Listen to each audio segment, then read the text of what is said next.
লড়াই করো জাকির খানের মুক্তি চাই, মুক্তি মুক্তি চাই, মুক্তি মুক্তি মুক্তি চাই, জাকির খানের মুক্তি চাই, জাকির খানের মিথ্যে মামলা।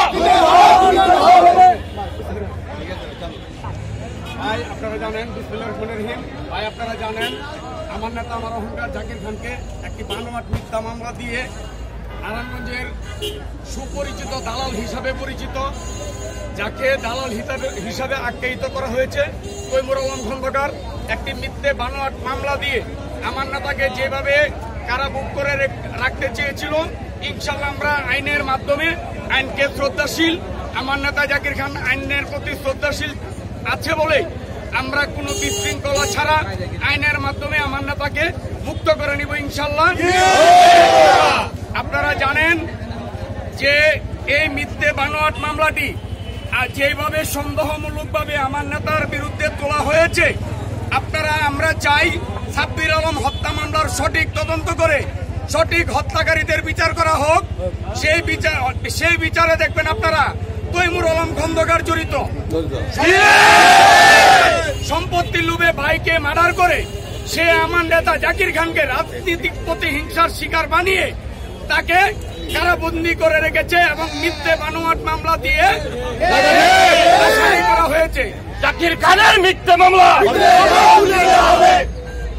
আপনারা জানেন, মিডিয়া কর্মী যারা আছেন, সাংবাদিক ভাইয়েরা আপনারা জানেন, এ যাবৎ পর্যন্ত 20 বছর যেই নেতা দেশের বাইরে থেকে এই তৈমুরের মামলার কারণে দেশের বাইরে থেকে দেশে আসার পরেও আপনারা দীর্ঘ 20-22 বছর পরেও দেখতে পাচ্ছেন কোর্ট আদালত পড়ায় জাকির খানের যে ভক্তবৃন্দ, জাকির খানের যে সৈনিকেরা, জাকির খানের যে কর্মীরা আজও পর্যন্ত আপনারা দেখতে পাচ্ছেন যে এইভাবে আদালত পাড়ায় তাকে ভালোবেসে ছুটে এসেছে। সেটা বাংলাদেশ নয়, আমার মনে হয় পৃথিবীর নজিরবিহীন কোন এরকম নেতৃত্বকে ধ্বংস করার পায়তারা করছিল তৈমুর আলম খন্দকার।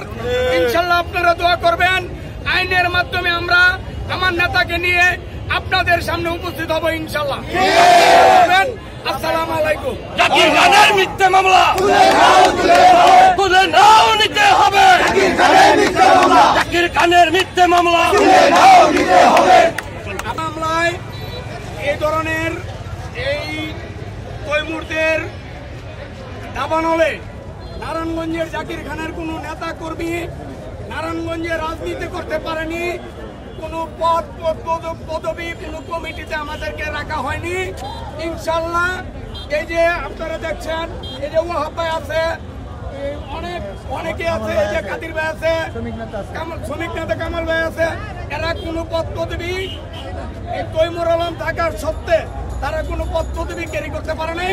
ইনশাল্লাহ আমার নেতা জাকির খান যখন এই কারা মুক্তি হবে, সবাইকে ইনশাল্লাহ আপনাদের নিয়ে পদবি নিয়ে আমরা যে সৈনিক হিসাবে রাজনীতি করবো ইনশাল্লাহ।